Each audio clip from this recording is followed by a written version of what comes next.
I don't really know how much you can get out of that. Oh, I don't know. Well, we're live now. Before we get into everything else we got to talk about, we were talking about hat sizes backstage here.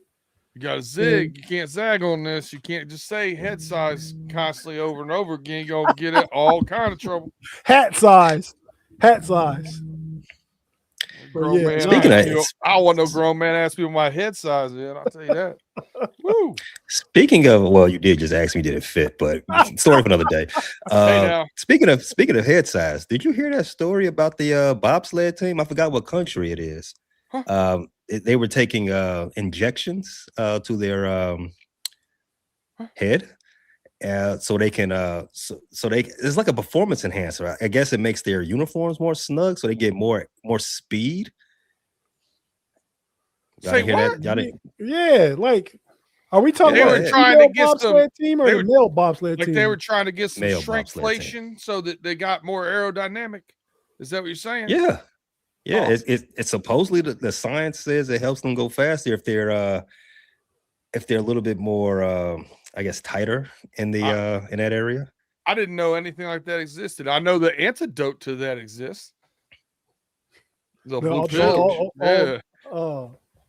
Yeah. It was a funny episode of Seinfeld. Yeah, man. Have you guys paid any attention to the Winter Olympics yet? You watched anything of it? The what? The who? What? The Winter Olympics? Okay, yeah. Touche. The Winter Olympics, you say? I'll tell you what. I was in Milan. I got my picture taken with the countdown clock 14 days before the Winter Olympic ceremony. I was in Venice, Italy, where they originally lit the torch at the was it San Mario Square. That was pretty awesome. So I that'll probably be most of the Olympic watching I get was that. You still talking about Winter Olympics, right? Yeah, that's where they're at. They're in Milan, Italy, and Cortina. Right. Okay. Yeah. No, I thought you meant like your Olympic viewing, like Olympics in totality, winter, summer, like all the Olympic games you don't watch. No. Right. Okay. Hey, what's good with you? You down? You up in the cold of the Shire, down in the cold of the A? It's warm in both places right now, but I'm in Atlanta. I'm done with cold right now. Even though I gotta get on a flight early tomorrow, I gotta go back home for a funeral. So, unfortunately, sorry to hear that, man. But yeah. So, B Dirt, how's the weather up there, Pittsburgh, man? Snow. It's snowing right now and it's cold. It's lightly snowing here too. Just started this evening. I don't think it's going to be a lot, but started lightly snowing. But yeah, out here, it's supposed to be like really cold. It's a winter weather alert warning for the next till Sunday. Like it's going to be 40-mile-per-hour winds. The temperature is going to be like 20, but feels like maybe in the single digits and stuff. So do you have one dog that likes the snow and one that does not? I have both that don't like that shit at all. Bronx will do it because Bronx will do anything, but he don't like it. No, we've got one that'll play it in the snow at any point in time, and then we have one that'll go back and forth whether they want to be in there or not. But the puppy, she loves it. Loves it. Yeah, man. You know. Paris, Rome, and Boston, they all used to like the snow. Like they would go out and play together. They all liked it. But these two, well, you know how French Bulldogs are too. I'm surprised my princess like that stuff. Raining. These jokers, the grass be wet. They started using the bathroom on my damn patio. Oh yeah, no rain. No rain. Like the cobblestone is stone. Like they're not going out with no wet grass, man. Yeah. But yeah. Speaking of Super Bowl week and snow, Michael Irvin also liked the snow. Yeah. He did. Man, He said 5-hour energy now. Is that what he's on? What he said. The little bottle? He said the white stuff don't last that long. Them snowflakes don't? Yeah, he said it been over 20 years since he did that. And I think all of America immediately called BS on that one. My BS meter was shaking. Yellow card. Speaking of BS, man, it's exhausting being out here in the DMV so close to the real BS that's going on. You know what I mean? Like worldly BS. I'm just going to leave it alone right there. But it's exhausting. It's tiring. And I'm tired of the stuff. Let's just say that. If you know, you know, right? The NBA trade deadline. Don't know you live under a rock. You don't know you live under a rock. My goodness. But yeah, man. So, but we're gonna talk football on a particular island. Oh, hey yo. Oh yeah, the E-Man Island. E-Man Island. But Bigfoot Bob, Pickens, you big dummy. B Dirt himself. Claude, that should be a super chat question. Tim Lyons. Joshua Armstead. Let's see, anybody else? Mother Vafton, Kathy in the building. Carl. Everybody that's here so far. Thanks for tapping in for a Friday night with the homies. I'm going to copy Pay's tagline. I was great to say something else, Pay. You know what he used to say? Back in the old days when jokers would copy your style, you would call them a what? A biter? Yeah. I was about to say that. I'm just going to say I'm copying Pay's style. But yeah, man, you know, we want to thank everybody for being here because you could be anywhere else on a Friday night. But it is a cold Friday night, so a lot of people probably, depending where you're at, probably don't got much better to do than to hang out, slum with us for a little bit. But if you did, thanks for choosing us if you had something better to do. But if you don't, we welcome you to. Only, you know, B Dirt gets done, he got to go let his dogs out. I think Pay might have some action in these streets. I don't know. He at least got something to take care of, so we'll just leave it at that. Action Jackson. Which was a really underrated movie back in 1984. Shout out Carl Weathers and Vanity. Vanity passed away. Did y'all know that? I did see that. No. Yeah, man. I mean, like I found out like a couple years later, maybe, but I mean, I was sad to see that. I liked Vanity a lot back in the day, but she obviously chose Prince over me. But yeah. I don't think that was a good choice. Hey, man, you know, she was just wild, man. I get it. But yeah, man, so we're about to cut to our first break and get back here. We're going to talk about the Super Bowl. We're going to make our picks. We're going to talk about the AFC North news first.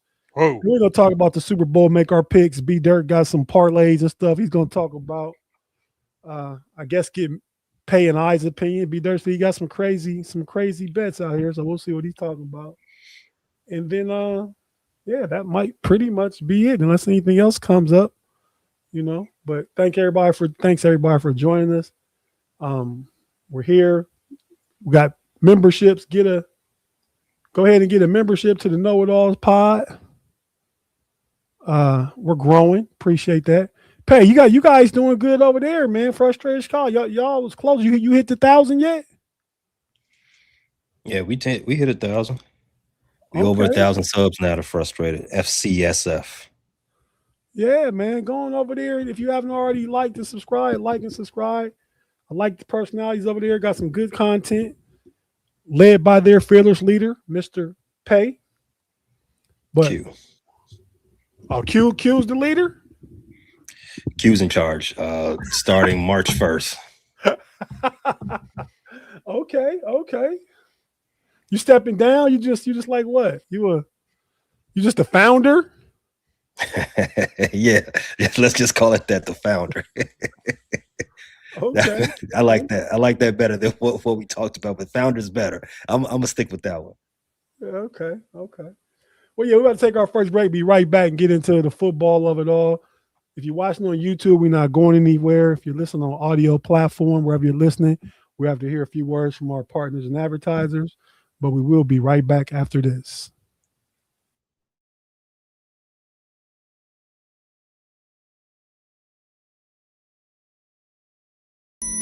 They're here. Welcome back. And we're back on the Friday Night Homies. I'm your boy Tate with the homies Pay and B Dirt in the building. Before we get into it, I'm gonna give you a little clippable. You might want to timestamp this. I'm gonna give you a little something clippable you play on your show here before March 1st. I want to say congratulations and how far Q has come. The first 3 months I listened to your show, Q sounded like he was in a fishbowl, and now he's gonna run it. I like it. He's come a long way. Oh, he's gonna hate to hear that, but yeah, I agree. Yeah. Okay. No, I like Q. Pay, you've been slowly setting this up, man. I feel like you've been stepping away. Are you gonna send Q here to fill in for you on the homies? Oh, that's his decision. But I doubt that.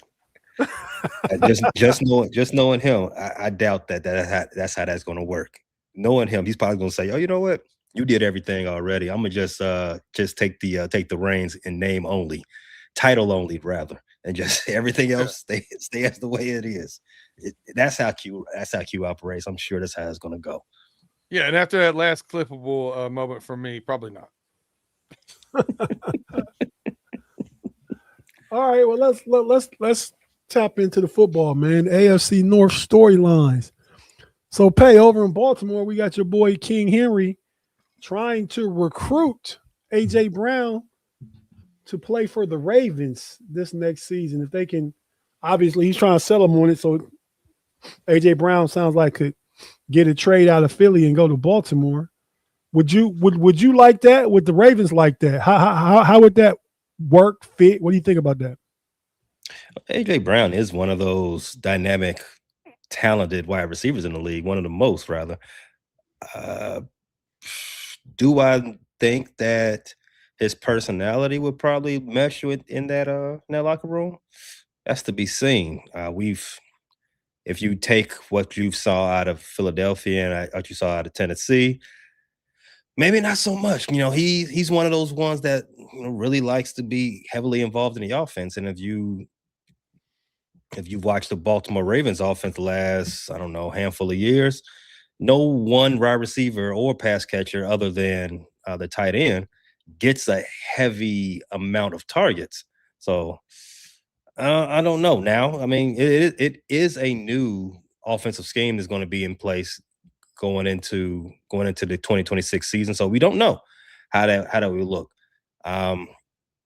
Do I think AJ Brown is a necessity? I probably wouldn't say that. I think they have the necessary talent to actually do what they need to do. They just need to stop BSing around and do it. Does AJ Brown put them over the top? I mean, he's talented. Like I already said, he's one of the best at what he does. I don't know if he actually Tate this, to swag jack something you say. I don't know if he's a force multiplier, any sense of the word like that. But you can never have too much talented people in your locker room. So we should see how that goes. I don't know if they actually. I'm not sure the Baltimore Ravens cap situation, and to right now, I've never heard that Philadelphia was okay with letting AJ Brown get up out of there without having to get something back in return. So I don't know. Well, yeah, I said facilitate some type of trade, though. I mean, I don't know what that looks like. I mean, a third maybe. He's a headache. Craig Warler mentioned you in the comic page. Shout out, Craig. Thanks for tapping in. You think the Ravens did the best coaching search, and that pains me. You think the Ravens did the best coaching search, hiring Minter, right? Yeah, Jesse Minter. The B-Dirt guy, Michigan guy. But it pains me too, Craig. I don't think any of the offensive AFC North guys teams, right, did any. I don't think they did bad during this coaching cycle. I like Todd Monken. I like Jesse Minter. I like what he brings to the table. They brought back Anthony Weaver, to be the defensive coordinator. Obviously, Declan Doyle, I'm familiar with him. Steelers got Mike McCarthy. That should be, I don't know. I think a step in a direction where Pittsburgh has desperately wanted to go the last handful of years. So I don't think anything's been bad. So for me to say Baltimore did the best, we have to see. At least from this perspective, the Steelers did get somebody who has a history in head coaching. So we actually understand. But let me take that word back. We actually have a good floor of what to expect from the Steelers coming next season. I think the Ravens have the highest ceiling.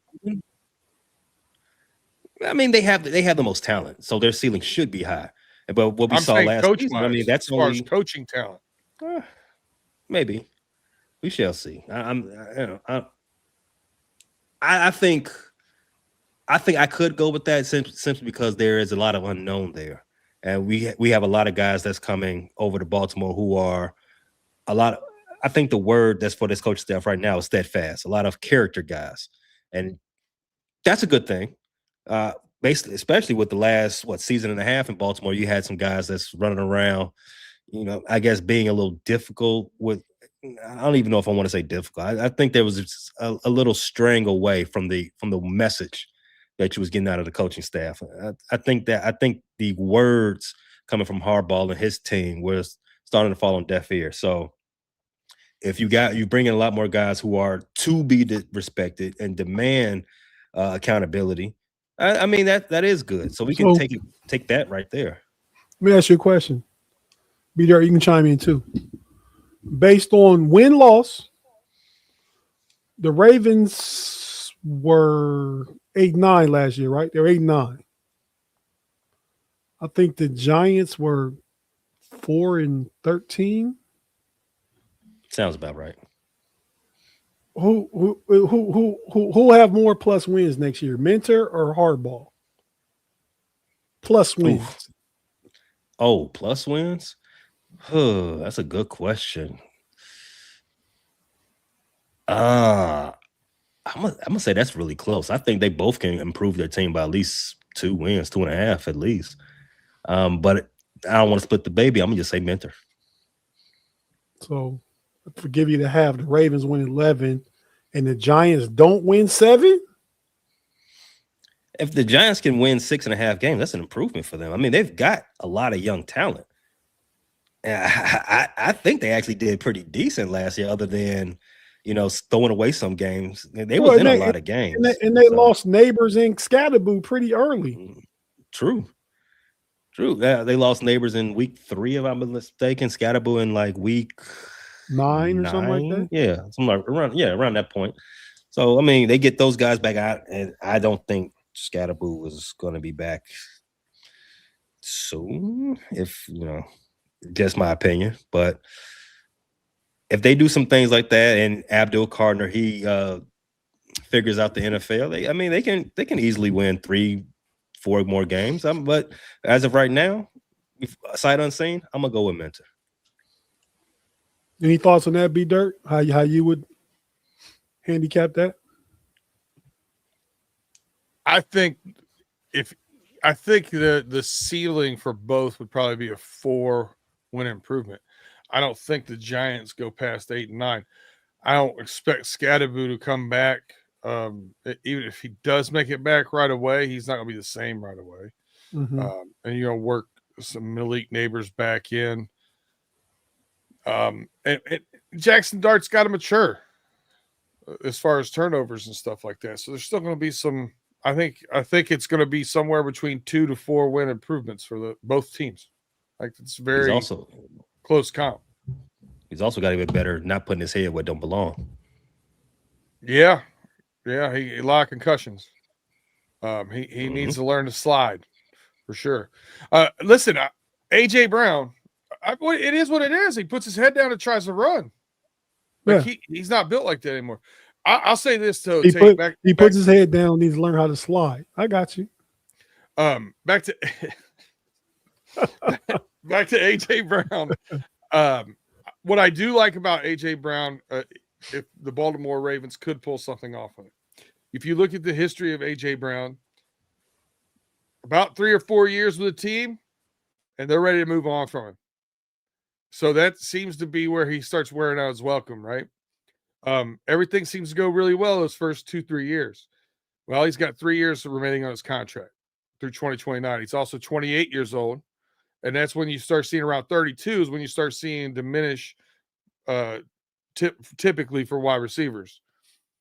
So that's an expiring contract at $32 million for a top wide receiver is not too bad. And you're going to get him through that contract that as it's expiring, he should start declining. So I think it's a good fit for the Ravens.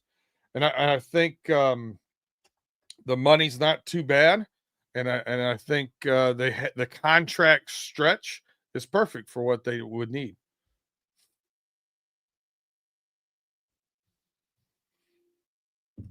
Oh, no. Quote the Raven.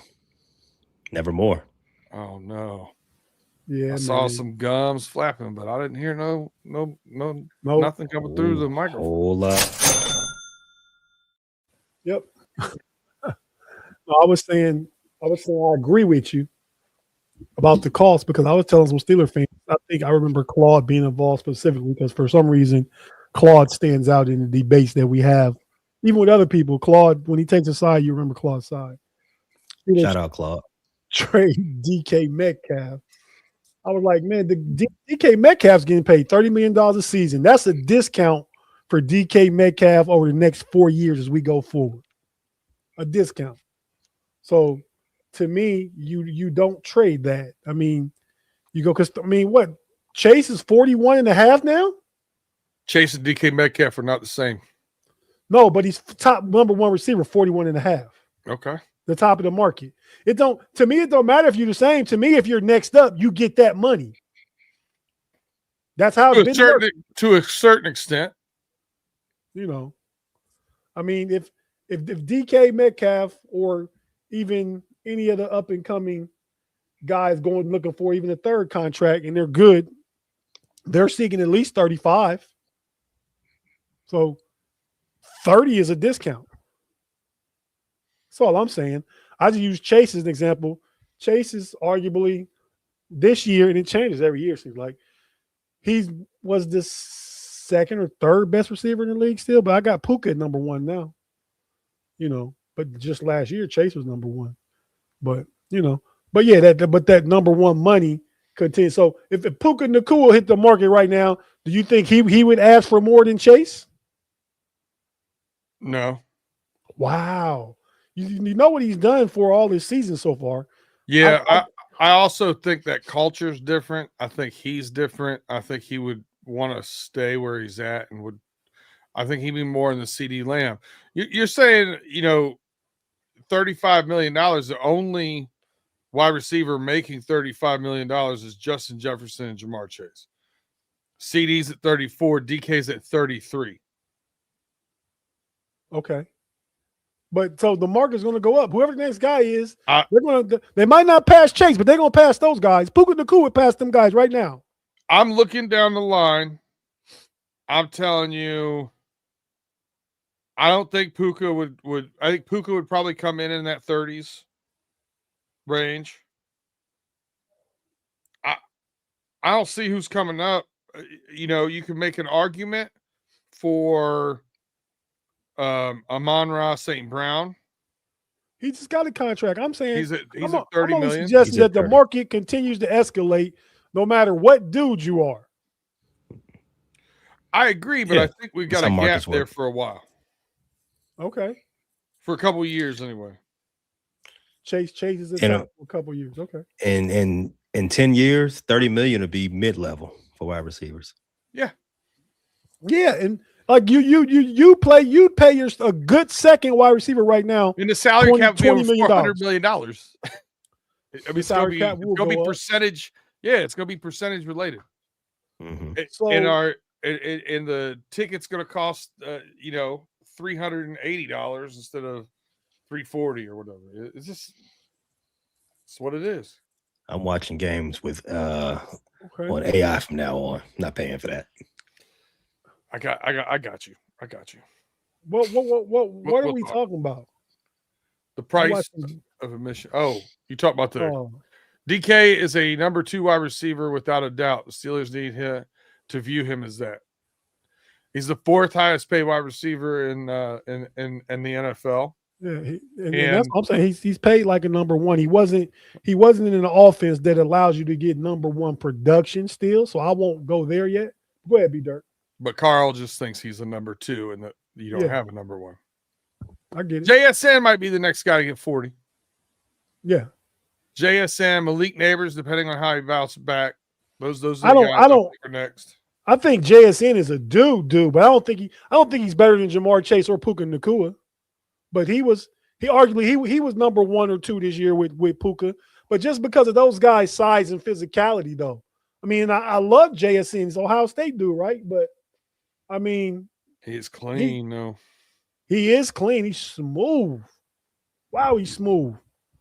But yeah, man. So my only suggest, like, I mean, I don't think what's my boy's name? Kid just went from Dallas to Green Bay. Micah Parsons. I don't think Micah Parsons deserved to jump over the other guys who were ahead of him, but that's what the market dictates. His numbers weren't better, but he was next up. He's a little younger, and I just feel like that's what's going to keep happening too. But I guess as long as the salary cap goes up. Do you know right offhand, B Dirt? What the percentage of the cap of the Bengals salary cap that Higgins and Chase get percentage wise? This year it goes up to 40. Not off the top of my head, but it'd be about 60. Let me look here. I can give you a pretty good ballpark here. Like 18, 19% for both of them, I'm guessing. About 20. No, they'll be a little over 20. About 23, Okay. 24. Okay. All right. Well, I mean, yeah. I don't know, but so that's what I'm thinking. My said Pickens is gonna get the bag this offseason. Yeah, I think Pickens will get it too. They were talking about Chase and Higgins were talking about CD and Pickens being, they think, the second best duo in the league, behind them, obviously. But that's a really good duo. Yeah. CD Lamb and GP. Yeah, cap Also, space next year goes up again, and it breaks 300 for the first time. Yeah, the cap is going up, I believe, like by between 26 and 29 million or something like that. Yeah, more going up to 303. Okay, up from what, like 280, 270 something, 278, 270, somewhere around there. Yeah. Okay. Nah. So the Browns, real quick. Shedeur Sanders made the Pro Bowl. We laughed at that last week, and I was talking to a cousin of mine. They're a huge Browns fan. We're talking about Shedeur Sanders, and don't get it twisted. I root for Shedeur. I like Shedeur as a young man, as a person. But I feel like he puts target on his back, like when he was at the, I guess, leaving the Pro Bowl and at the Super Bowl, media row and stuff, talking to people, and kind of hinted to like he needed this year, and he sees how he performed, and some to the fact that he think he can control the league or something like that. Like, I mean, something like I equated it to like how tough it was for Lonzo Ball when he came into the league, because his dad was doing all the talking. He had a mark on his back. I think when you talk like that, you just put a target on your back. But what do you guys think about Shedeur? Will he be the Browns guys going forward? Just to touch on the Browns briefly, what do you guys think about Shedeur going forward? And saying that. In saying that, or just in general? Both.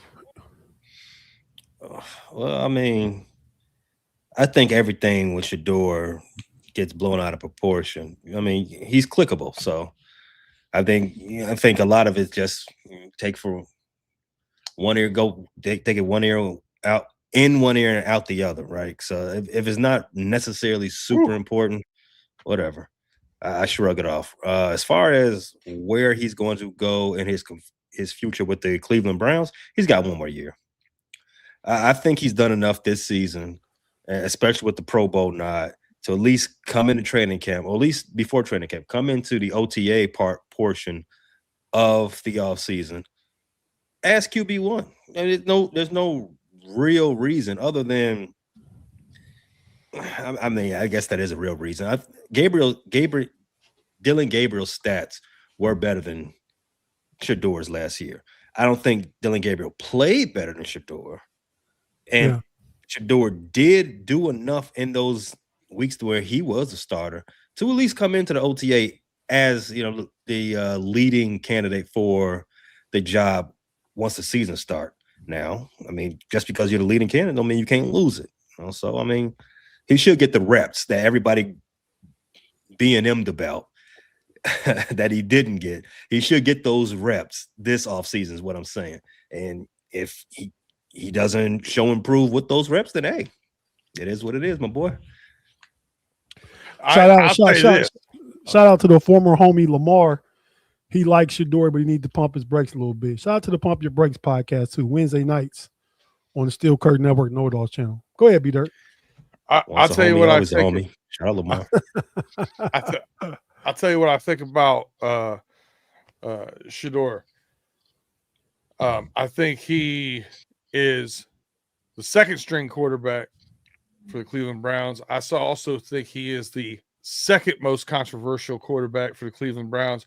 And I think we're forgetting Deshaun Watson going to be back. I was going to ask you that, B Dirt. Will he play a factor in this? He's a starting quarterback. Wow. Mr. Jergy Pay, what do you say? Jurgen. This is his last quarterback. They don't have to carry him over after this. It's a first-time head coach. It's an offensive head coach that's going to come in there and want to make an impact immediately, and that's going to be his best odds to do so is Deshaun Watson Jurgens. B Dirt. I've got two things. I got two things with that. Two things. One, Jimmy Haslam already said, Jimmy Haslam already said I messed up with this Deshaun Watson thing, which pretty much says that he's done. The second thing, did you say that his best opportunity to make a good, what was the phraseology you used again? Big impact off the bat is to have Deshaun Watson at quarterback instead of Shadour Sanders. When was the last time you saw Deshaun Watson have a big impact on the field? When he got hurt, he was playing well. When he got hurt, he was big impact. Big impact. But he was in Houston, but you got a first-time head coach who is a good offensive coordinator. That it's because of who he was with. It's because of how they were doing it. I can make this guy better. He's going to watch what he has in front of him, and he, as a grader of talent at the quarterback position, is going to say, "This guy's the closest thing I've got to a very good quarterback." I'm playing. You might be telling the truth right there. He might be the closest thing to an actual quarterback, because I don't think any of us believe that Dylan Gabriel and Shadour Sanders are going to be long-term NFL starters in this league. However, I think the future of Deshaun Watson starting this league is already over. If there's no plans of Deshaun Watson on this team past this year, and he's only on this team right now because they don't want to cut him for the financial implications on that. So there's no reason for a first-year coach to even go down this path. Why do I even waste my time? The owner don't want him, so I don't even have to play him. And if I don't believe the quarterbacks next to him are any good, I might as well go ahead and push my chips in for the future for another quarterback. I don't know. Why would I even play? Why would I even play that game? Wait till 2027. Real quick. Quad Father's comment. What do you think about Flacco saying it's okay to hit the quarterback? We signed up to play football. Flacco is old. Flacco's old school. He's crazy. Flacco's never made the money these quarterbacks are making now. You got too big an investment. Those guys be getting down hit in practice to let them take hits that don't count. Flacco was my opinion. You guys' opinion? That last contract Flacco signed in Baltimore was a pretty big one for that time. For that time, yeah. I said make it now, though. 50, 60 million. Nah, he ain't doing that. But I mean, they wouldn't get hit then either, though. So I mean, I'm assuming this is Pro Bowl talk, right? No one gets hit in the Pro Bowl, quarterbacks included. No, he's just talking about in general. In general. Oh, in general. You don't get hit in flag football. You ain't supposed to. You do know the you do know the Pro Bowl game is flag football. Every 40-some-year-old man I know. That's what he sounds like. Well, except for you got a quarterback that's 40 years old in Pittsburgh that doesn't like his own guys celebrating with him and touching him. So other than that dude, who seems to be an oddity, every 40-some-year-old man I know says that football should be more physical. Quarterback shouldn't be so protected. I mean, yeah. Be careful, you're 40 now. You got to agree with that. Yeah, no, I don't. It's a rite of passage. You just got to say, yep. You know what? I'm gonna run with what my millennial brother says. Okay, or maybe. I'm Gen X. I'm Gen X. Woo. Some of these quarterbacks, well, some of these plays. I'm gonna say some of these quarterbacks. Some of the plays, some of the flags given to quarterbacks over the last 3-4 years have been egregious. Like, come on, man. Come on. Just because the guy, went down. Funny, he didn't get up right away. Now it's a flag. No one hit that guy that hard. So, yeah, and then again, you don't need to be. We don't need to have the 1970s assault and battery out there in the pocket either, right? So, I mean, 6 in one hand, half dozen another. That's another fine, by the way. All I said was real. That wasn't even like a word I was talking to you guys. I was waiting. Yeah, but I mean, okay, because I'm the finer of integrity. B Dirt, transition to the Bengals, man. They were obviously on a few shows. You didn't see them on Nightcap with Shannon Sharp and Ocho Cinco, but you saw them somewhere else interviewing some. But Bengals wide receivers Jamar Chase and T. Higgins were doing the circuit. The media row circuit, and they sat down with those guys. Were talking. I asked, "What do Bengals need to do to get on top?" Because Shannon Sharp was like, "Man, once you've been to the Super Bowl, that's the goal every year.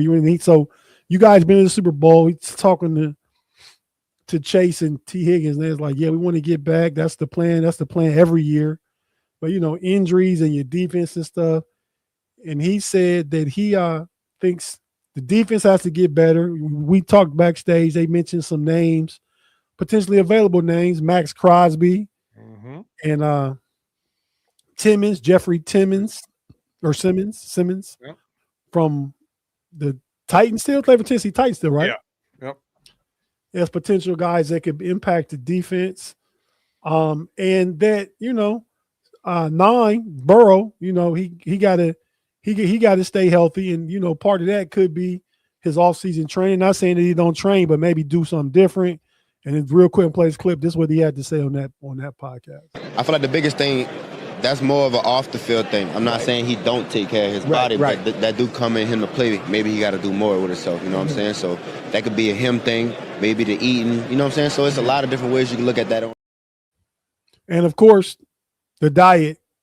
They say don't eat McDonald's. Your boy Ocho Cinco jumps and says, "Oh, you got to eat McDonald's. That's what kept me healthy for all my years." So, what do you got to say about anything Bengals, man? Basically,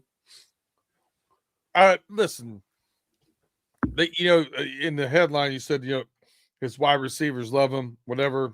Obviously, they said that too. Yeah. He's a Mount Rushmore player when he's out there. Of course, they're going to look for anything that can help him get out there. And stay out there.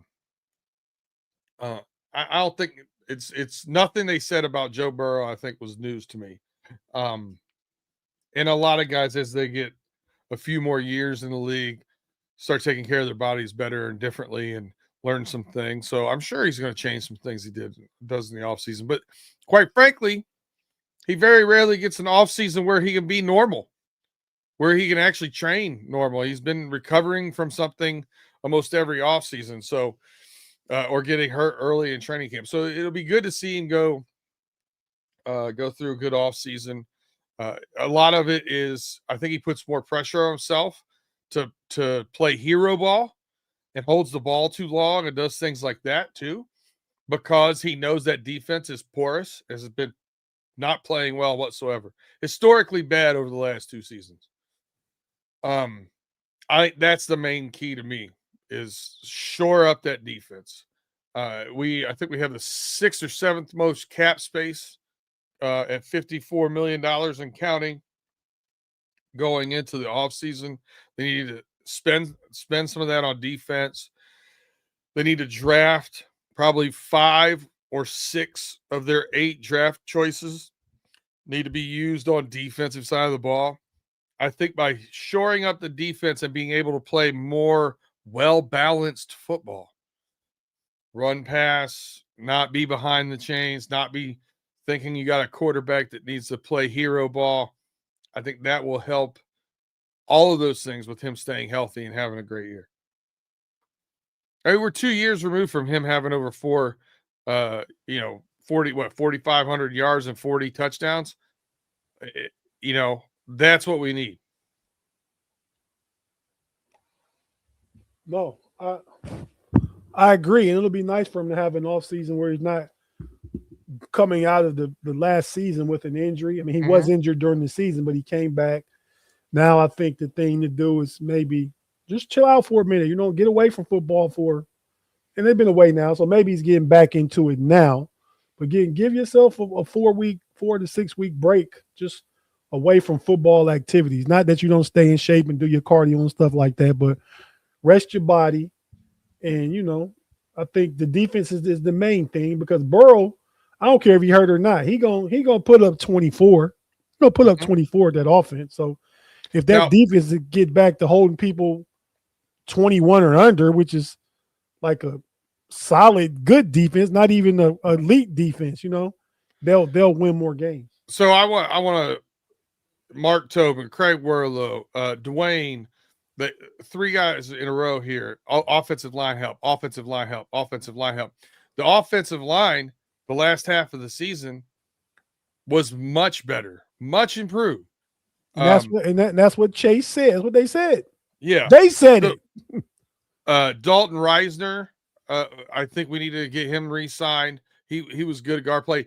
The 2 guys they took at guard last year Fairchild started a little slow, and then you had Jalen Rivers from Miami, the guy that played tackle guard at Miami.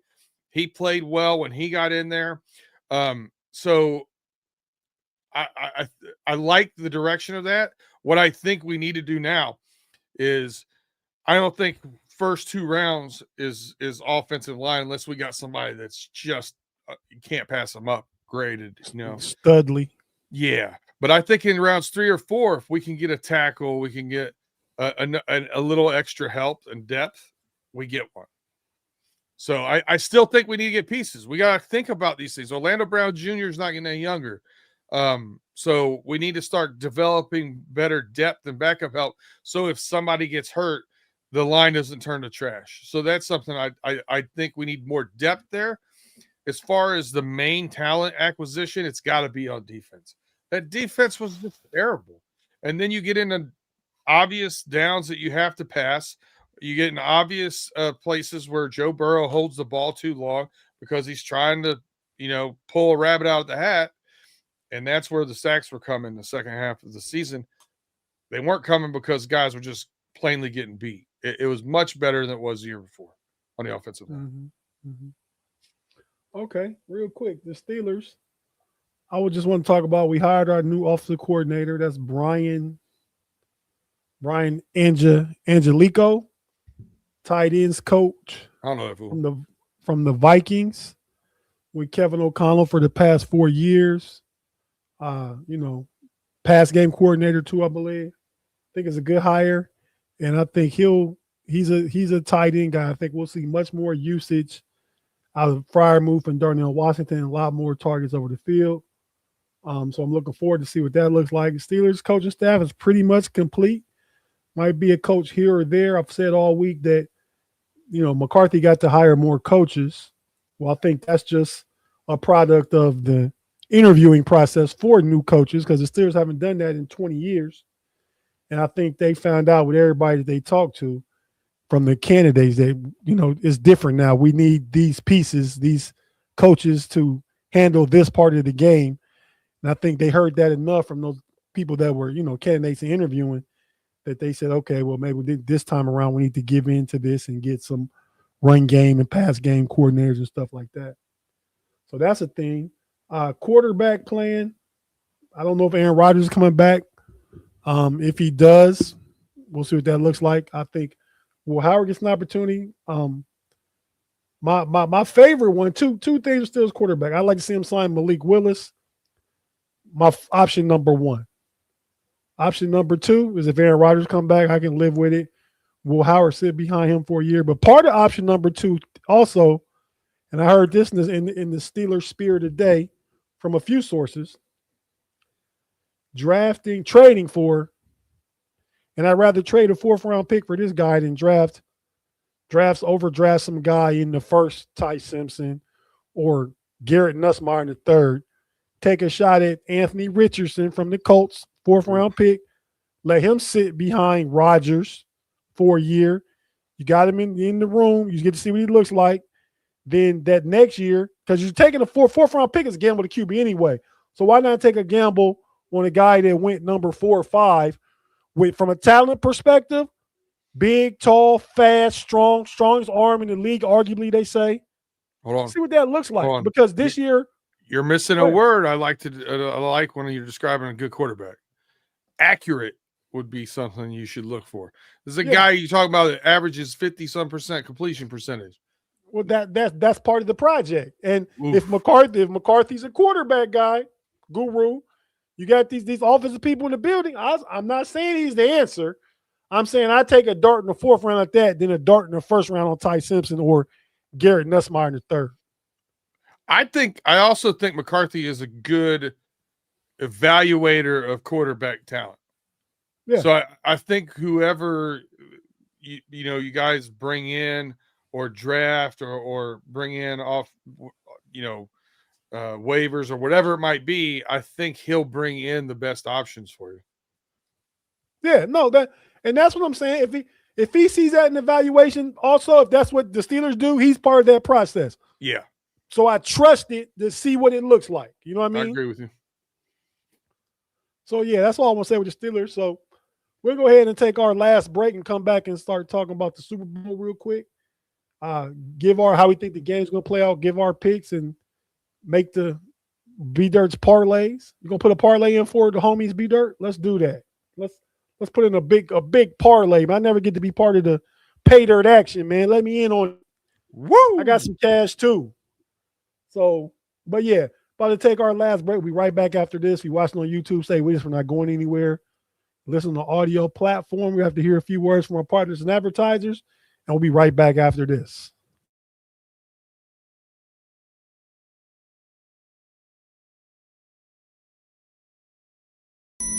They're here.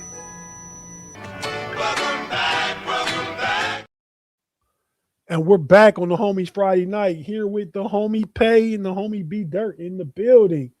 We went around the buzz in the AFC North and just talked about what's going on over there in that division. And we'll do that every week. It might not take as long as it did this week because as the offseason continues to go on until it gets like real draft time and OTA time. There won't be as much news to talk about. They're going to be dormant. But let's go and talk about the Super Bowl, man. Everybody's there. The big game is Sunday. Patriots versus the Seahawks. Man, what do we think about this game? Pay, you first. From a game perspective, we talking about gambling perspective? Well, let's start there. No, we'll get into the gambling. Pump your little degenerate brakes. Hey-yo. I mentioned. So from a game perspective, I think this is going to be a football's fan type of game. You know what I mean? This isn't going to be the type of game that's super exciting for the casual. This is going to be the game that most people that really enjoy football are going to like this type of game. You got two pretty strong defenses. You got two quarterbacks who aren't the sexiest, and you got a superstar wide receiver on one side, and you got I guess a gritty, and you I guess got a gritty and you team got on the other side. Cardi B's boo on the other. Baby daddy. Well, fiance, my fault, man. That's disrespectful. Fiance. So it's going to be a nice game. I like it from the matchup perspective. Yeah, as you know, they say it in boxing all the time. Styles make fights. I think these two teams lean into each other pretty good. I do like the favorite. We'll talk about that a little bit later, but I don't think it's going to be a blowout. A lot of people are not giving the underdog, the Patriots, a puncher's chance. I think you should rethink that. Peter, do you agree with that? Hell no. I got this game 27-13 Seattle. Whoa! Those are picks, B. You got to slow down. I'm jumping straight in to the deep end. I'm not. Whoa! I'm not seeing how the water feels. I'm ready to go. Whoa! That's a swimming reference, Tate. Okay, this still sounds funny. Yeah, sometimes you dip your toe in the water, see if Yeah, it's warm, see if it's cold. I'm just going to cannonball. Let's go. So cannonball. So Anchorman. What I'm looking at here is I think how do I want to say that the New England Patriots have gotten better. I thought they did a great job with the coaching hire. I think they've developed well, but I also think they had a soft schedule. I also think they got to play a lot of teams when they had key injuries. I think they got to do that in the playoffs as well. I think they got to play in favorable conditions. Everything's lined up for them. And now they've got to go play a team who's played better all season, better football. The Patriots had the number 2 scoring defense, playing a terrible schedule. The number 1 scoring defense playing a great schedule was Seattle. I think Seattle is better on defense. I think they're better on offense. I think they're more physical. I think their defensive tackle play is better. I think their offensive line play is better. I think they're going to be able to put pressure on the quarterback with 4, which will free up their defensive play calling for McDonald a lot. I know a lot of people, it started off hot, like everybody was taking Seattle. I've heard a lot more people now, taking the Patriots on some of the national programs and whatnot. Not me. I think this is an easy slam dunk. I was on it at -4.5. It went up to 5.5 and went back down to 4.5. I jumped on again. I'm taking Seattle minus the points. The over-under, I think, is close. I like the under a little bit, but I think the over-under is close. I like, even though you think it's a slam dunk, that is still a close game. I do like Seattle for a 5-6 point win. I got them by 10. I ain't going that far. I do like 14. I do like the under as well. I like the under is still 45.5. I like the game at 23-20, 24-20 in that space. I think one of the teams won't score 20. I mean, that's possible as well. The Patriots. I got a prop for you. Oh, do I have props for you? Oh yeah, we got to talk about props. Last year we hit on these Super Bowl props was pretty. Tate, you got to get in. This is fun. So do you, Tate? We're gonna let you choose. We're gonna let you choose. Do you want the value prop? What? Real quick, I forgot to do some. Hello. Whoa. This on? Hello. Ma, I'm recording. Real quick, I forgot to do some on a podcast right now. Yeah, it's going turning your phone on. I was going to say that we didn't talk about the guys in the Hall of Fame that was nominated to the Hall of Fame. Okay.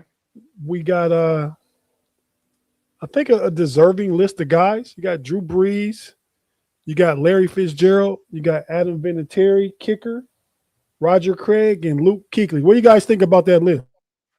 Deserving. You said it. I'm not. The old guys getting into the hall after what 20, 30 years of not getting into the hall. I can do without that.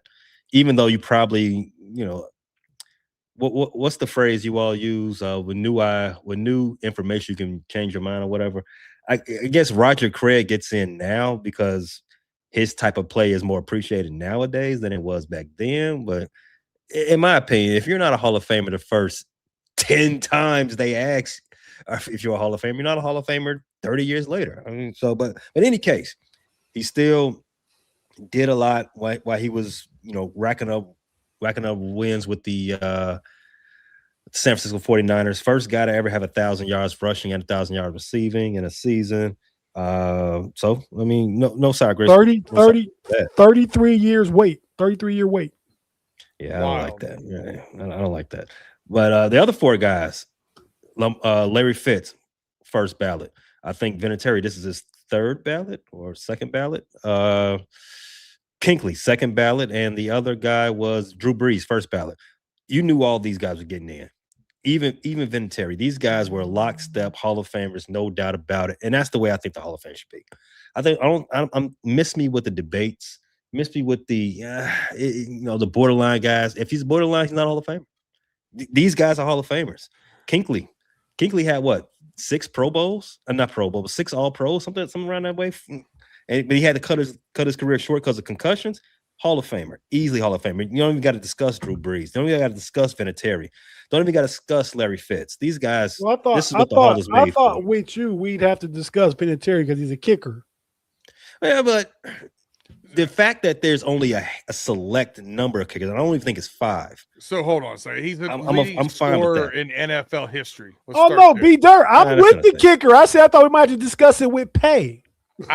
I'm saying I don't think kickers should be football players. I say that all the time, but that's not the rules right now. And I think there's 2 parts to me. There's 2 criteria ways of getting into the Hall of Fame. One is strictly by stats, right? You're a stat guy.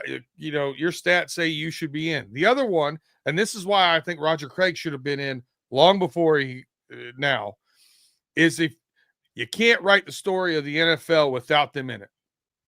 You can't sit down and explain the history of the NFL in the West Coast offense.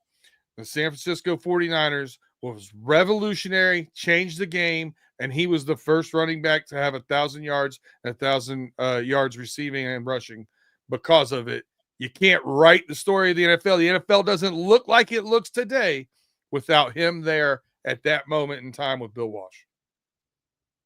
You kind of swayed me to that argument. I agree, but I think the way the way Hall of Fame is set up now, especially the one in Canton, you have that separate room with all the busts, and then you have a contributors room. I think Roger Craig should be a contributor, just as you described. He's a contributor, which is okay. I'm okay with that too.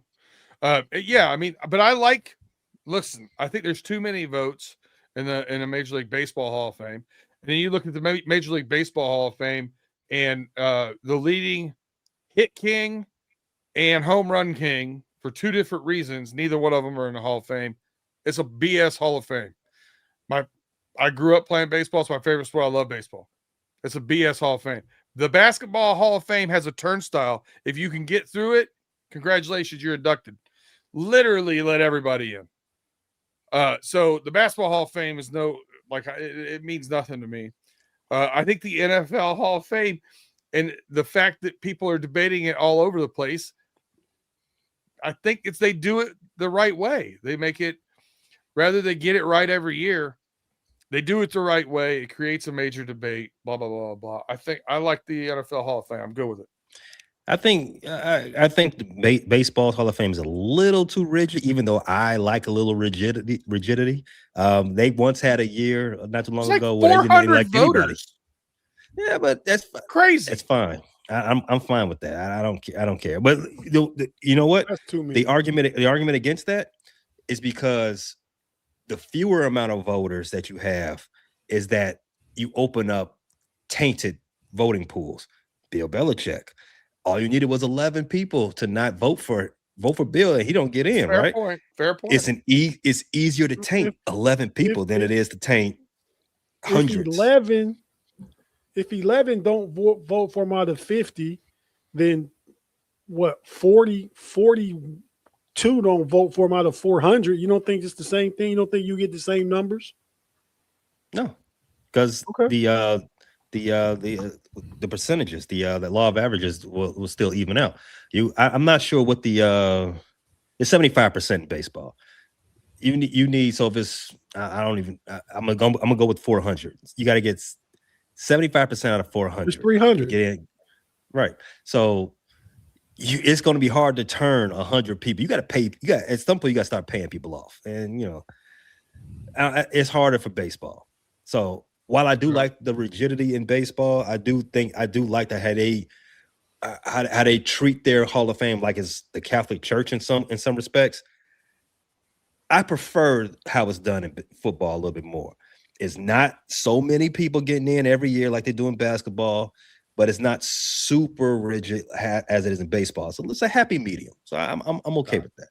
I trash baseball, but I gotta correct Tim Lyons here. He says the kid, for those of you who don't know, this Ken Griffey Jr. wasn't a first ballot Hall of Famer. He most certainly was. He received 437 votes out of 440 possible his first time in, with a 99.32% first ballot Hall of Fame voting. Agreed. He was not unanimous. He had 3 people not vote for him out of 4. And with 400 people voting, it's hard to be unanimous. I think, because somebody could have some little quirky thing. Yeah. Oh, he didn't talk to my kid. He get 400 people. And baseball is notorious for, I'm not going to vote for him this year because he shouldn't be first ballot. Not because he shouldn't be in. If everybody just voted like he should be in, boom, he would have been unanimous. But somebody, like the 3 that didn't vote for him, were thinking he shouldn't be in first ballot. So I mean, I got real quick here, Tate. It's, again, with that amount of people, you already said it's 440 voters. With that amount of people, you only get, I think it's 5 votes total. You get 5 votes total. You gotta vote on a bunch of people. Like, I know Ken Griffey's getting there. I'm gonna use my vote for somebody that's close to my heart, and that's how that goes. Yeah. Yep. That sucks. But yeah, real quick, I had clips, but I guess I can't play them. They could get flagged on YouTube. But of the guys getting their welcoming, where the guys come to your house and stuff like that. So Ronnie Lott and Charles Haley went and told Roger Craig. That was a real neat moment. Dan Fouts went to go tell Drew Brees. I don't know the connection there, but Dan Fouts went to tell Drew Brees. It was a really good one between Larry Fitzgerald, was told by Randy Moss. And Larry Fitzgerald used to be a ball boy for the Vikings back in the day, so they had a relationship and their families are close. So that was a really touching one. And Luke Kuechly was welcomed in, kind of like a surprise party. Walked in, some ex-teammates and his mom, and Julius Peppers welcomed him to the Hall of Fame. I didn't get to see who welcomed Adam Vinatieri. I don't know. But yeah, no, it was real good stuff. But shout out to the class of 2026. Go home and tell, if I'm sure they already know, go home and tell your mama made it. That you made it. So, all right, let's go back to these parlays. I'm picking. Let me pick, because you got all the football breakdown you needed from B Dirt and Pay. I didn't get a word in edgewise. Let me tell you, we were just trying to get good information out here. That's all I'm good for, B Dirt. I still think it's going to be closer than B Dirt has it. Do I think Seattle wins by 4.5? I do think that, but I think it's going to be because of the defense, because Sam Darnold is still going to Sam Darnold. That's going to happen. You know what I mean? You got it being a 6 to 8 point game. Yeah, I got it being 6 to 7 touchdown maybe. Yeah. Okay. Yeah.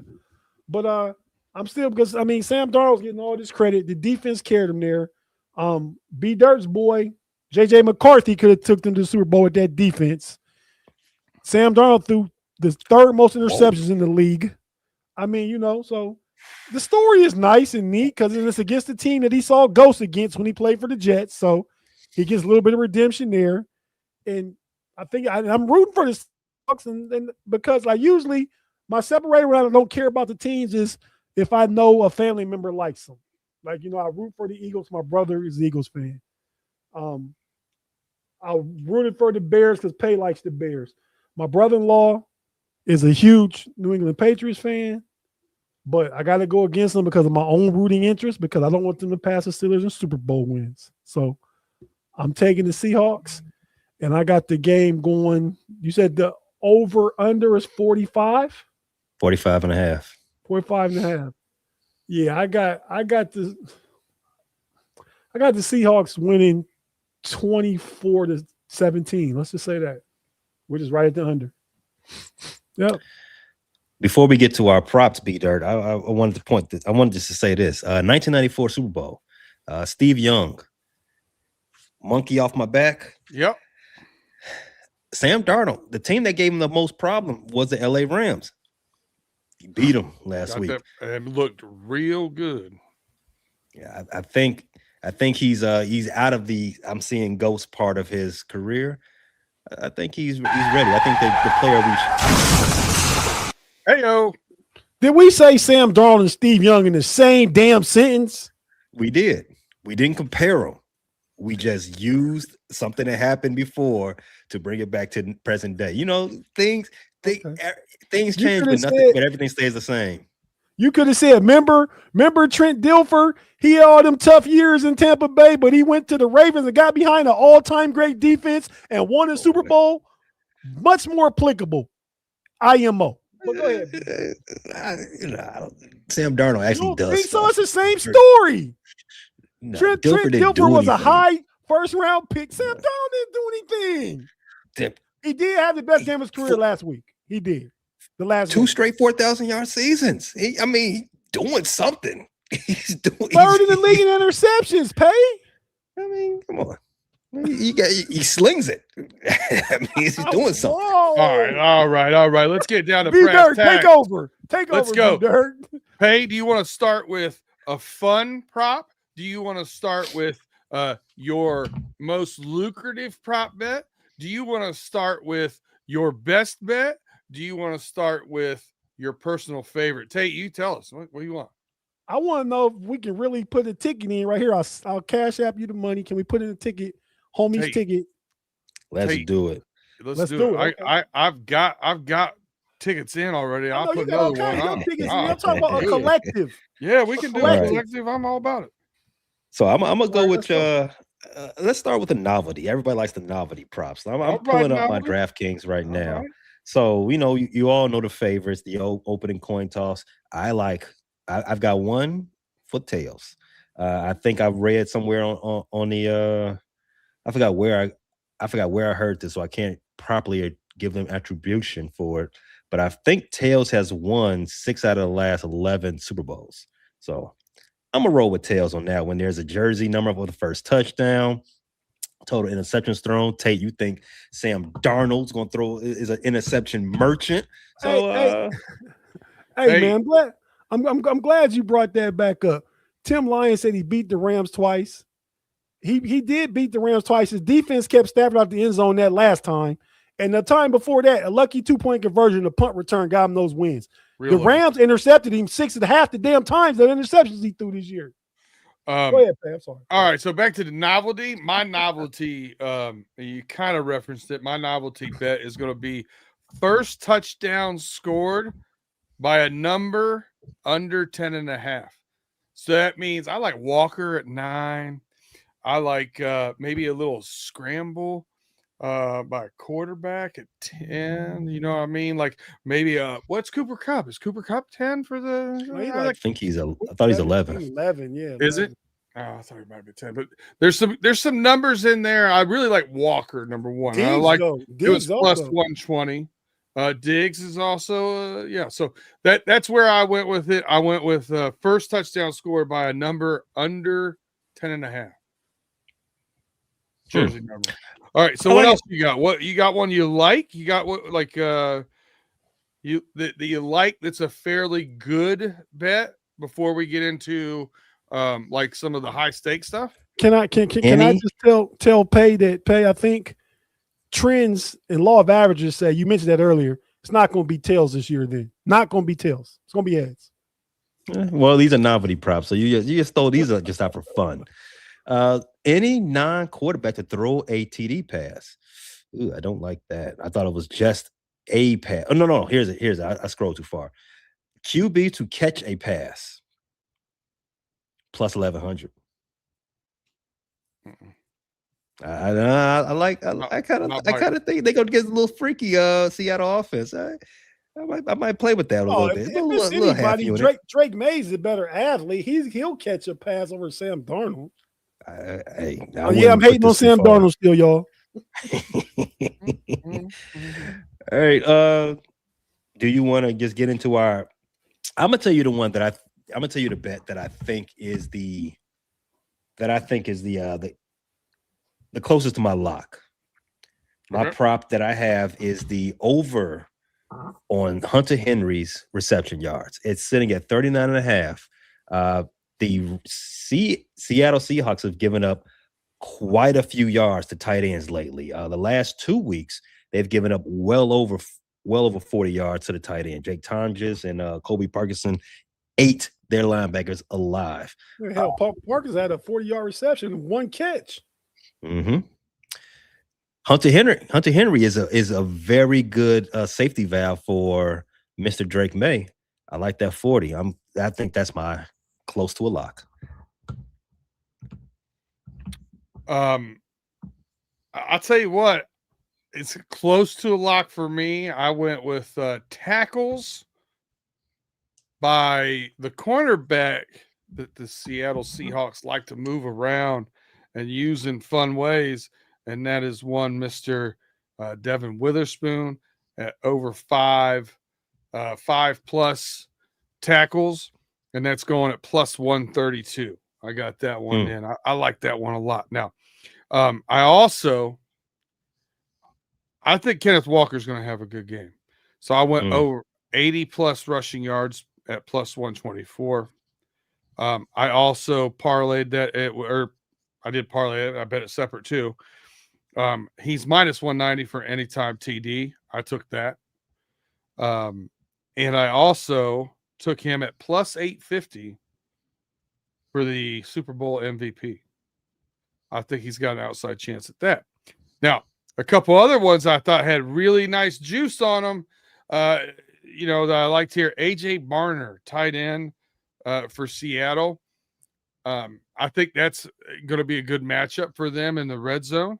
He's plus 220 for an anytime touchdown. I like that one. And you start swinging for a little more of those fences. How about player with the longest rush? Tate, you might like this one. Travion Henderson is plus 500. The guy is lightning in the bottle. I know he only got 3 rushes in the snow at Denver, but you're going to be in good weather. And if he can catch the edge, I think he can get, a 20-yard, 25-yard run could be the longest run of the game. It seems Vrabel don't like him right now. So I know, but at 5-1, he just needs a handful of carries. Okay? Half unit. Yeah, happy.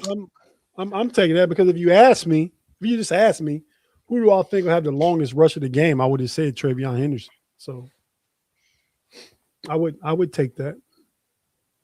And Drake May are we making a ticket right now? Is this what we're doing? No, we're talking about. I'm tagging all this stuff. I don't know what y'all doing. I've got them all down right now. We can pick what we're going to put on it here. A 6-legger. Oh yeah, pick 6. Yeah, I like it. Donald's going to throw one. Well, so we got put it on there. Darnold interception. Got it.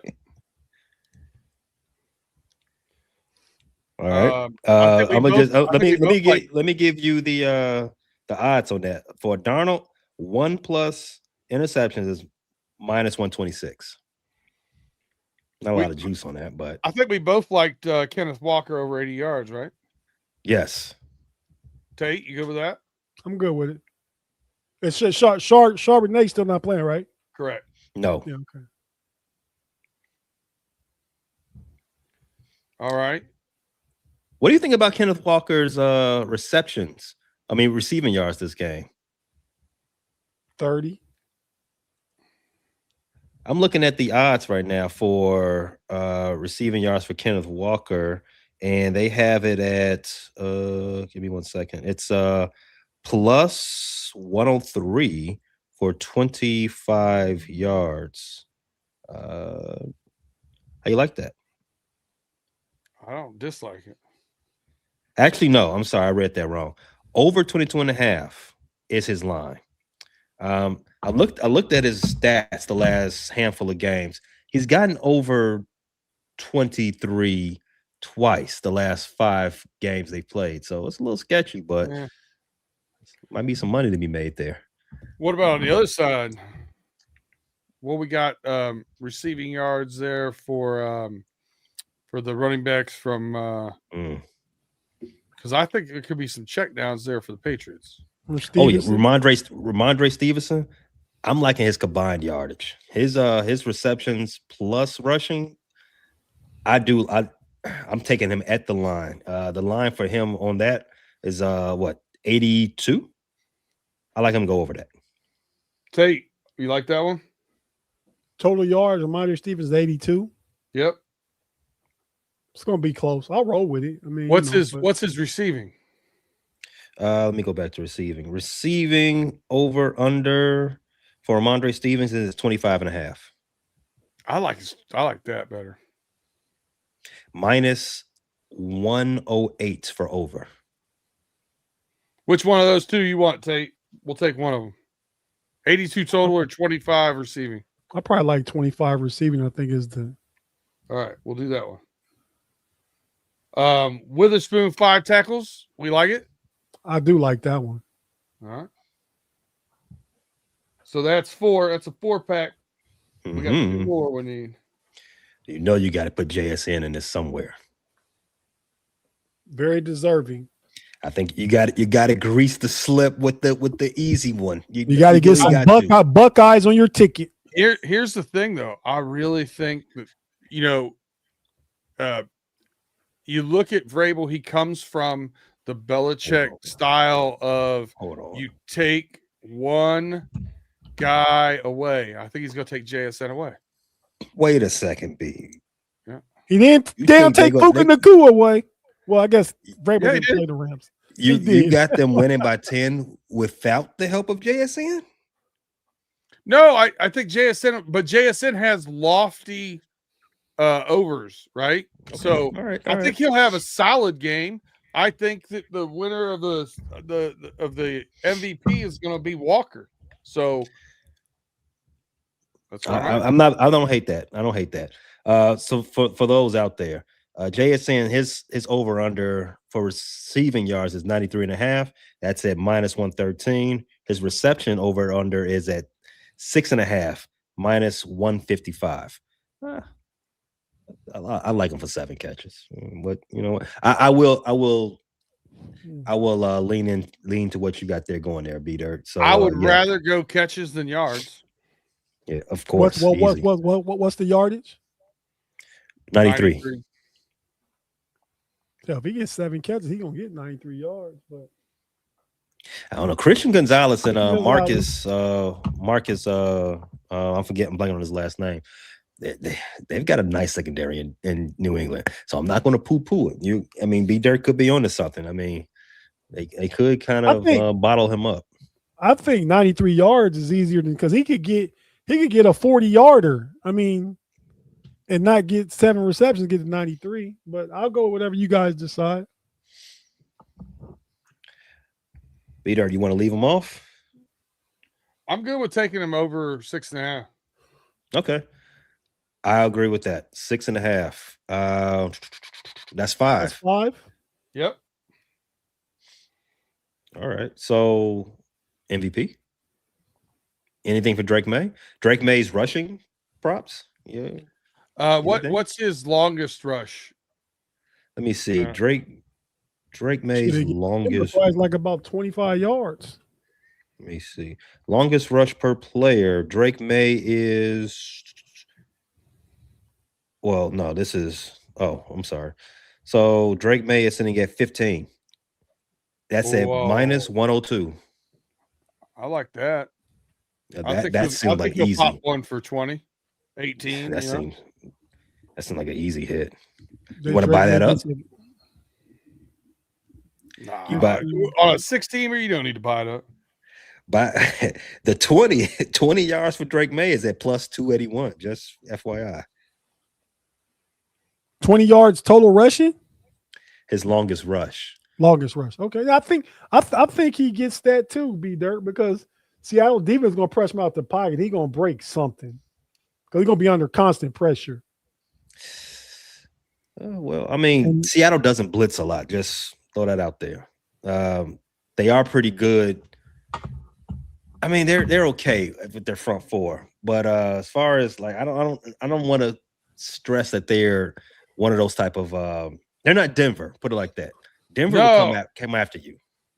Yeah. No, you're right. But I think he's athletic enough, man. He could get. Does Seattle play more man or more zone? They actually do zone, don't they? They do a good hybrid. Yeah, they do a little bit of both. They hide coverage a lot too. Mm-hmm. But like D-Dirt, but like B-Dirt said earlier, they move around their secondary players. Devon Witherspoon, shout out to U of I. They're all over the place. So they might show, and then they might dip out. So they play they disguise their zone very well, and when they do got to go man, they do have the horses to do it. So I mean, Sam Darnold is plus 218 to go over 10 yards on one run. I don't dislike that either. Travion Henderson's 10 plus yards for a plus 145. Now that one I don't like. So you like Drake May? It's easier to pop off a long run for a quarterback. You know what I'm saying? Then do you like that one, Tate? I like Travion Henderson over Drake May. I mean, he's gonna pop some. Okay. I think he'll get at least 8 rushes. Drake May could have 5. Yeah, I think he only got 3 because of the snow and stuff there. And you're right, though. He hasn't been getting a lot last few weeks. Why would they not run him in the snow? I mean, he's just falling out of favor with Vrabel. Ramondre Stevenson stopped fumbling the ball. He stopped fumbling the ball. But when did Henderson fall out of favor and all he was doing was playing well? Ramondre Stevenson was out. He started fumbling the ball. And then he went right back to Ramondre. So Ramondre fumbled the ball early. Henderson fumbled the ball after that, and now it's back to Ramondre. Yep, musical chairs. Ramondre stopped fumbling the ball, so he's been cooking. He had 3 rush attempts for 5 yards against Denver, 12 for 25 against Houston. He had 9 rushes for 27. You have to go back to Miami. Him playing against Miami for him averaging 4 yards a carry. What week was that? It was the last week of the season. Okay. They played the Chargers, the Texans. Divisional round. Well, wild card round. You're right. Okay. So we got 6. What? Run them off. Let's do the Drake May. Tate wants to do Travion. I'll go whatever consensus. Travion or Drake. It really doesn't matter to me. I think we go Drake. Okay. I'm reading. He only had 1 fumble this season. Yeah.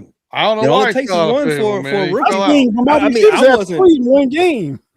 I would, yeah. I mean, that's been his whole career. But I wasn't necessarily watching them week to week out. Was that I know I checked into one game. They said, "Oh, he's been pulled because he just fumbled the ball." Next thing I know, all I see is Ramondre out there from that point on. All right, so you want to take Drake there, B? All right, I'm with you on Drake. So we got Devon Witherspoon, you said 5 tackles. We got over 25.5 receiving yards for Ramondre Stevenson, over 6.5 catches on Smith JSN. Be careful. In Jigba. Oh, man, better you than me. That's facts. It don't matter what the leader of the free world posted yesterday. Today. Oh, it was yesterday. Night. Yeah, last night. It could have been the day while he's sitting on the toilet at 3 a.m. So it could have been the day. But yeah, so do we got the ticket, and how much we putting on it? I got the ticket. Running the last 2 legs.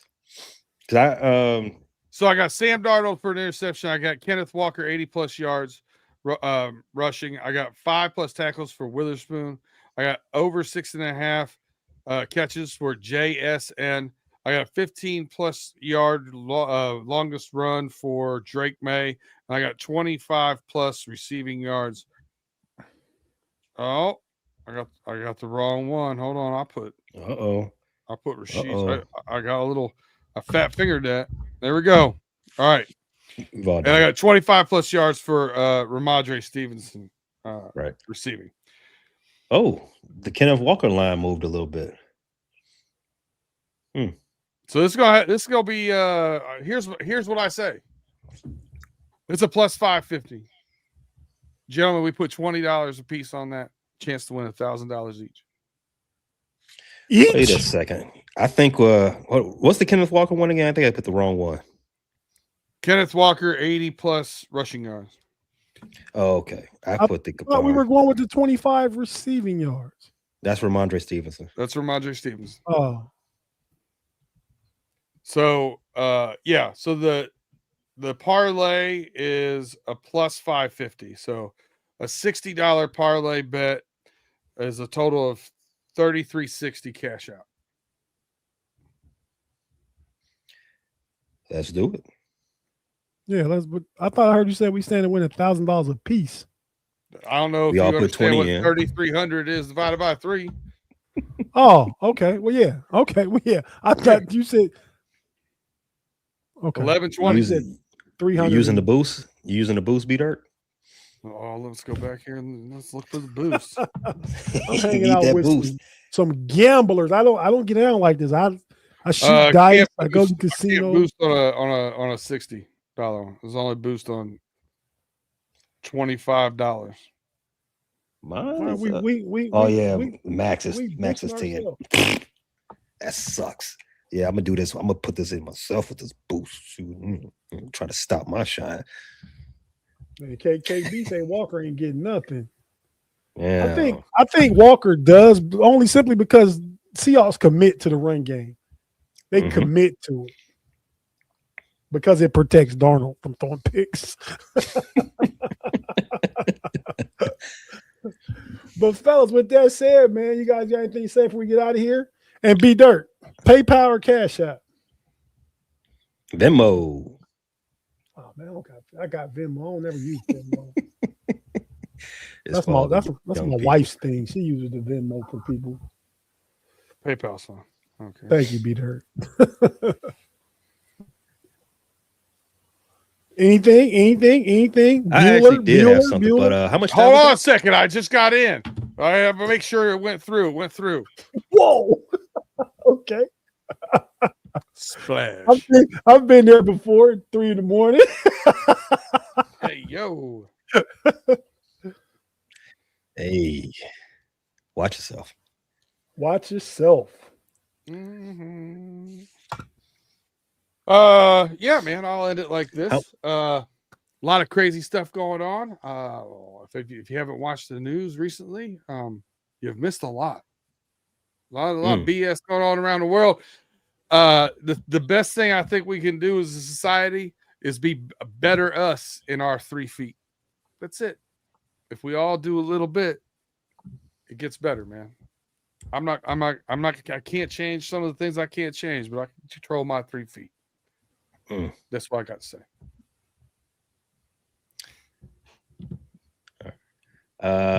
Yeah. Thanks for the Thanks for opening there, B Dirt, because I got a little something too. So go ahead and lay out. I'm gonna kill the vibe. It's a lot of sports going on right now. The Olympics, NBA trade deadline, Unrivaled, Super Bowl, the Westminster Dog Show. Everybody loves this time of year. It's peak sports coverage time for everybody except Bezos. I know you've all heard by now that the Washington Post is shutting down its sports page. Boo hoo. Their longtime slogan over there at the Washington Post, over there in Tate's neck of the woods, democracy dies in the darkness. And that used to be like a warning. Now it feels like the goal of the billionaire class who want to turn out all the lights on the rest of us. The erosion, let's use that word, of this paper and journalism as a whole as of late is not just a business decision, no matter what they tell you. It is the capitulation to power by those who have too much of it. Jeff Bezos is basically saying the quiet part out loud. Why would I want journalism speaking truth to power? What do I need with this? Based on the newspaper's recent trajectory, the answer is that he doesn't. He wants a transaction, just like the other guy that lives, the other neighbor of Tate, the guy living at 1600 Pennsylvania. He just wants a transaction, not a check on authority. Washington, the publisher of the Washington Post was at the NFL Awards show that we talked about earlier. He was on the red carpet. He was over there schnoozing and hobnobbing with all the executives, rubbing elbows with the very power brokers that he's supposed to be scrutinizing. He's supposed to be checking them for their unlimited power, but except he wants to play dress up with them. While the journalists who built the credibility of the newspaper where he's collecting his checks, they're getting kicked out. We got corporate goons deciding the cost of what it actually costs to speak truth, and it is just too high right now for their stock price. They feel like truth is not worth the penny. No longer pays any bills around here. Washington Post, just like CBS, they were at the forefront of shining a light on the Watergate scandal. For those, as old as Tate, back all the way back then in ancient times. So it's not all surprising to me. It's not all surprising to me that they both have been taken down by this latest authoritative regime. You all remember CBS, the home of Walter Cronkite, Dan Rather, guys who were voted the most trusted men in America in the news world. Long time ago for CBS. Now Washington Post is about to follow suit. The latest, let's say, abdication of the journalistic duty is really scary right now because it all coincides with what's going on in Minnesota. They are, if you're not paying attention to what B Dirt said, our Bill of Rights are under attack. All of them. The backbone of the Constitution, the first 10 amendments of that document.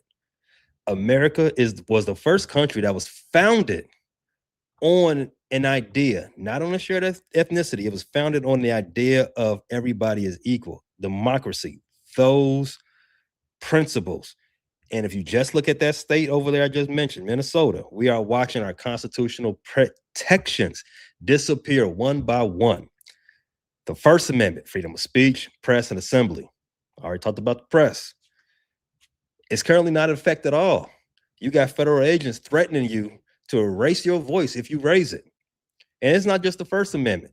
Fourth and Fifth, those are supposed to protect you against illegal search and seizure, guarantee you due process. Now the phrase that pays is that show me your papers. And ICE is running around here saying that they don't need official warrants for them to do what they want to do while they wear masks and lock people up with no type of judicial process. The Third Amendment, prohibits quartering soldiers. Did you hear the other day? I don't know if, like B. Dursey, if you're watching the news, did you hear that the federal agents are threatening to what's the word I'm looking for? Pull the license. Pull the license. Yeah, at the hotel. Threatening to pull the licenses of hotels because they said they don't want to house federal agents, house ICE agents. I mean, again, that's against the Constitution. Everyone's favorite, the Second Amendment, being questioned as they smeared Alex Peretti, who is a registered gun owner, and they call him a domestic terrorist. Sixth and Seventh Amendment, the guaranteeing of fair trials. Those are now moot when the state is out here acting as judge, jury, and executioner while blood runs in the streets. We have arrived at a point where the press is getting gassed alongside of the protesters. And the institutions meant to document this descent into authoritarianism has been destroyed by the owners who view accountability as an inconvenience. The Washington Post is not just retreating into the shadows, just as the American public needs the light the most. They are leaving us with the press corps that is increasingly ran by goofballs who wish to control the narrative. Speaking about those Pat McAfees and those Barstools, yes, sports. Democracy is dying, but it ain't just in the darkness. The enemies of truth are also holding that weapon. Speaking about Pat McAfee, show sucks. With that being said, man, I mean, I think, sometimes there's, sometimes you sports is our getaway, right? Sports is our getaway. But stuff trickles down, and sometimes stuff just needs to be said. So with that being said, for the homies of this week, we out. Thanks for tapping in. Appreciate everybody. And we'll see you guys next week. Big peace.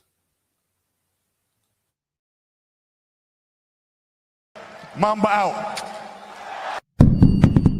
Y'all come back now. Here.